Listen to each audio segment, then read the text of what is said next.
Good day, YouTube.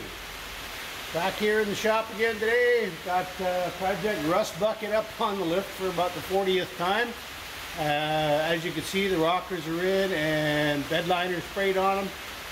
It looks a little weird. There's gray parts, but it's because it's been raining for 2 days non-stop here, and there's just moisture on everything. I come out, I thought it was my roof was leaking. There was so much water on this truck this morning. And then I looked around, it's on my toolbox, it's on everything. So, just tons and tons of rain. Anyway, the reason why it's back up on the lift, I got to adjust the park brakes. Okay, it's been a few days, I haven't got around to it. Now I'm going to get that done, make sure they're good to go. And I got some body mounts on the cab that need replacing. I picked up a set here of these Prothane jobbies off of, I think it was Amazon. I got the entire set for what it would have cost me to get 2 GM replacement ones. So we're going to go ahead and put all these in. I don't care if it's bumpy. I drive it across hayfields anyways, so there's bumps. Okay, so I'll show you here what we got going on. There's the very front passenger side body mount. And you can see up here, the body mount between the frame mount and the cab is in okay shape. It's solid. Problem is, there's nothing here on the bottom. It's completely gone. I don't even feel any rubber at all. In fact, I can feel the collar from the bolt, the washer here. So both fronts are the same. They're completely gone. All the rest are okay, but if you're going to replace one, you may as well replace them all because it's about the same amount of work. Okay, get this thing out of here.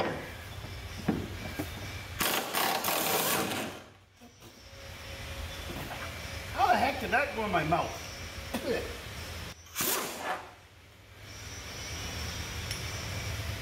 Okay, there's our body mount bolt. It's supposed to be a rubber thing on there. Good one, not so good one. Okay, here's me laying on the ground again, because why not? We've got the front mounts to do that are basically the radiator cradle here.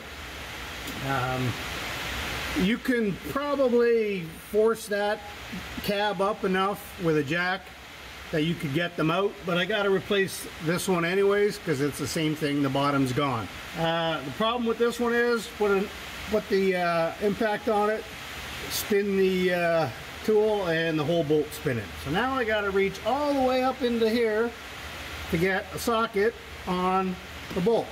Okay, let's see if I can show you what's going on here. There's the nut that I'm trying to get out, which is spinning the body mount. This is your radiator cradle here. None of these holes here get access to the bolt. You got to go all the way up here and down. And I can feel the head of the bolt there. So, yeah. Why they wouldn't chop me a little access hole right here, I don't see the purpose of that. It doesn't go to anything. Why you wouldn't put it right there where I could get at this stupid bolt. Okay, so to that end, what I've got, trying to do this here with a crazy ass setup. I'll probably have to put the extension down first. I can get in there without it dropping and smashing out my teeth. And there's my air conditioning lines. Eating more rust. I get my iron into my diet here somehow, I guess.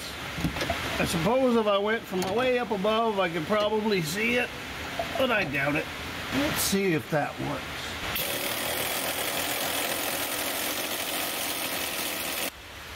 So even with the lift, I mean, I got tons of clearance. I can fit my entire hand in here. They do not want to come out.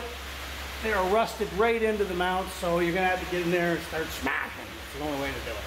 This back one is a special kind of fun.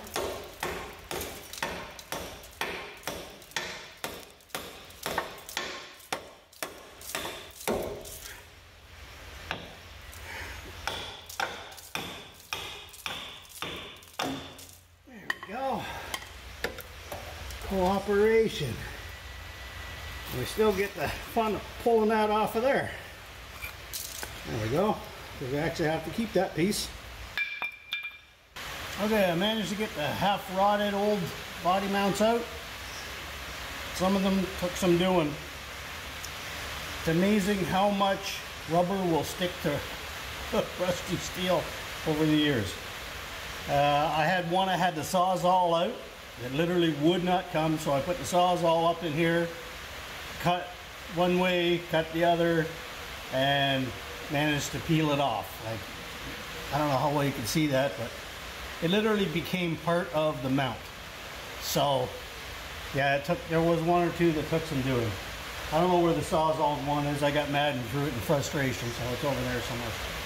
Okay, I have the pieces separated from the old mangled ones.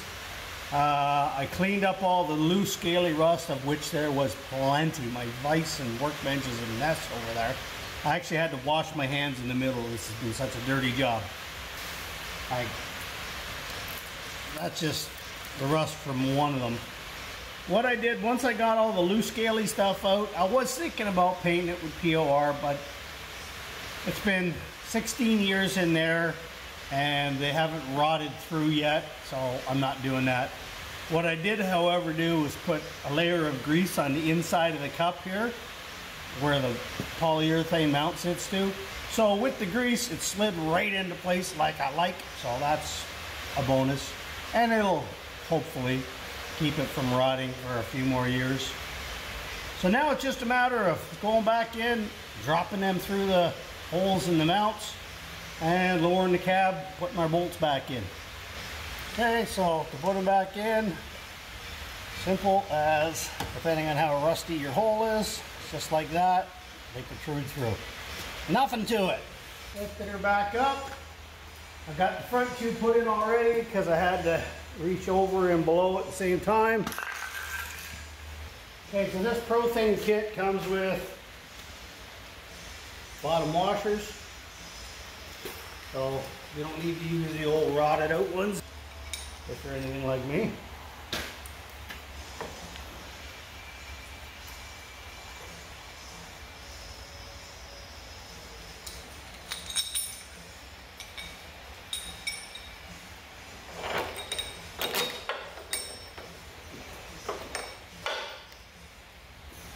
Easy as that.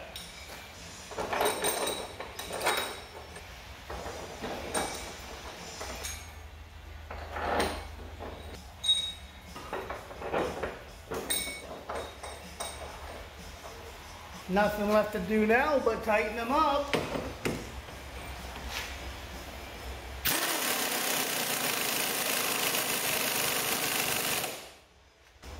Okay, and with that, we have our new body mounts installed.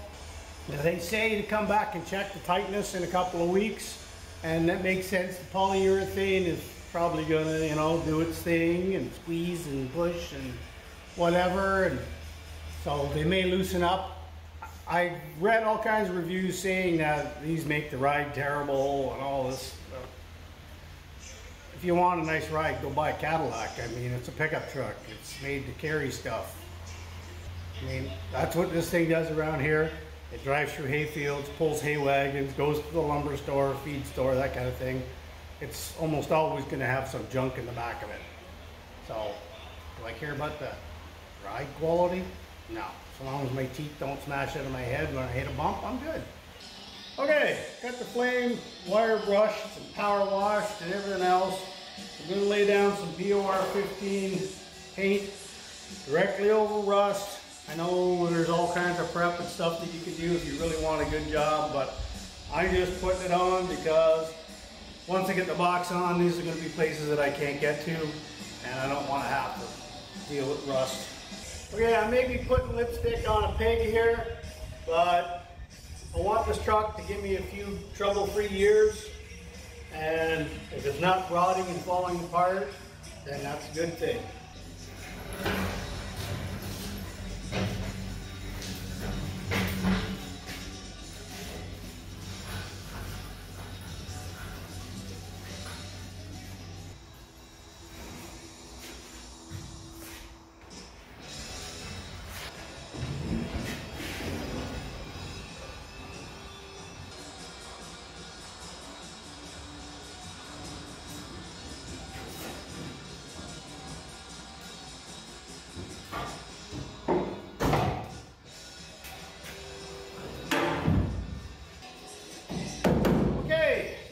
battery box is sitting on the frame at least now, so it looks like a truck again.